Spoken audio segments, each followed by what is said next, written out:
যত বাধাবিঘ্ন আসুক, যত ঝড়ঝঞ্ঝাই আসুক না কেন, জনতা যেহেতু অমর, অজেয়, আমাদের মুক্তিযুদ্ধ অজেয়, অমর। আমরা বিজয় অর্জন করি, বিজয় ধরে রাখতে পারি না। আমরা বললাম ৫৫তম বিজয় দিবস পালন করলাম, তো এই বিজয় দিবসে দাঁড়িয়ে আপনার কাছে বাংলাদেশকে এখন কেমন মনে হচ্ছে? ধন্যবাদ। আজকের এই অনুষ্ঠানে প্রথমে আমি আমাদের মহান মুক্তিযুদ্ধের বীর শহীদদের প্রতি শ্রদ্ধা নিবেদন করছি। তবে এই ক্ষেত্রে আমি বলতে চাই, এই শহীদরা কেবলমাত্র ৯ মাসের শহীদদের স্মরণ করলেই কি আমাদের দায়িত্ব ফুরাবে? নাকি এই ৯ মাসকে পটভূমি রচনা করার জন্য আরও যে অগণিত মানুষ জীবন দিয়েছে, দশকের পর দশক, যুগের পর যুগ ধরে সংগ্রাম করেছে, এমনকি আমি বলবো আরও পেছনে গিয়ে যারা ব্রিটিশ উপনিবেশিক শাসনের হাত থেকে দেশকে মুক্ত করার জন্য যারা লড়াই করেছে, আত্মবলিদান করেছে, সেই সূর্য সেন, সেই প্রীতিলতা ইত্যাদি, কিংবা টিপু সুলতান, এই সব আমি ধরছি, এটা ধর্ম বিচারে না। তারা কি মুক্তিযোদ্ধা নয়? সব মুক্তিযোদ্ধাকে আমি স্মরণ করতে চাই। এবং এই প্রসঙ্গে আমি বলবো যে এইটা আমাদের বুঝতে হবে যে আমরা মুক্তিযুদ্ধ বলতে যেটাকে বলি ৯ মাসের সশস্ত্র সংগ্রাম, সেটা আরেকটা বৃহত্তর মুক্তি সংগ্রামের অংশ। মুক্তি সংগ্রামের সবচেয়ে শেষ বা শীর্ষ অধ্যায়টা হলো সশস্ত্র পর্ব। তা আমরা সব কিছু যদি এইভাবে ভাবি যে ১৯৭১ সালের মার্চ থেকে ডিসেম্বর এইটা হঠাৎ করে দেশের ভেতরে এই ঘটনাবলীর আবির্ভাব হয়েছে, সেটা কোনো সুস্থ চিন্তার মানুষ সেটা করবে না। এটার পটভূমি নানা প্রক্রিয়ার ভেতর দিয়ে গড়ে উঠেছে। এবং আমাদের লড়াইটা কেবল ১ লাখ, ২ লাখ, ৫ লাখ সামরিক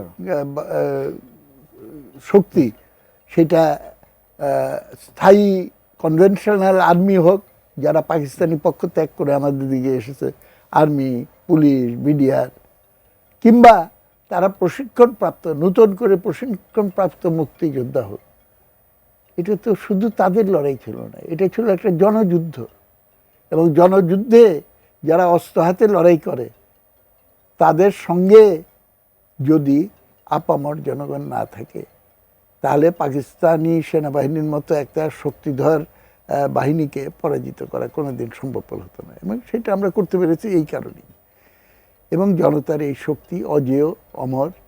সুতরাং আমি এইটা দৃঢ়ভাবে মনে করি যে যত বাধাবিঘ্ন আসুক, যত ঝড়ঝঞ্ঝাই আসুক না কেন, জনতা যেহেতু অমর, অজেয়, আমাদের মুক্তিযুদ্ধ অজেয়, অমর, এটা কেউ নস্যাৎ করতে পারবে না।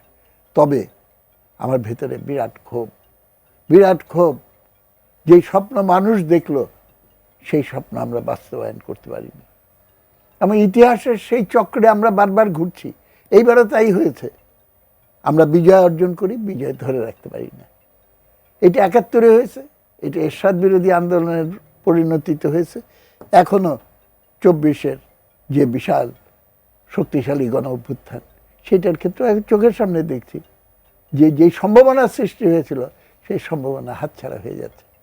কিন্তু আমি যে আগের কথাটা বললাম, ইতিহাস আমাকে এই আস্থা দেয় যে কেউ জনগণের মুক্তি অর্জিত না হওয়া পর্যন্ত মুক্তির সংগ্রাম শেষ হবে না। সেই কারণেই আমি বলছি আবার প্রয়োজনে গণ অভ্যুত্থান হবে।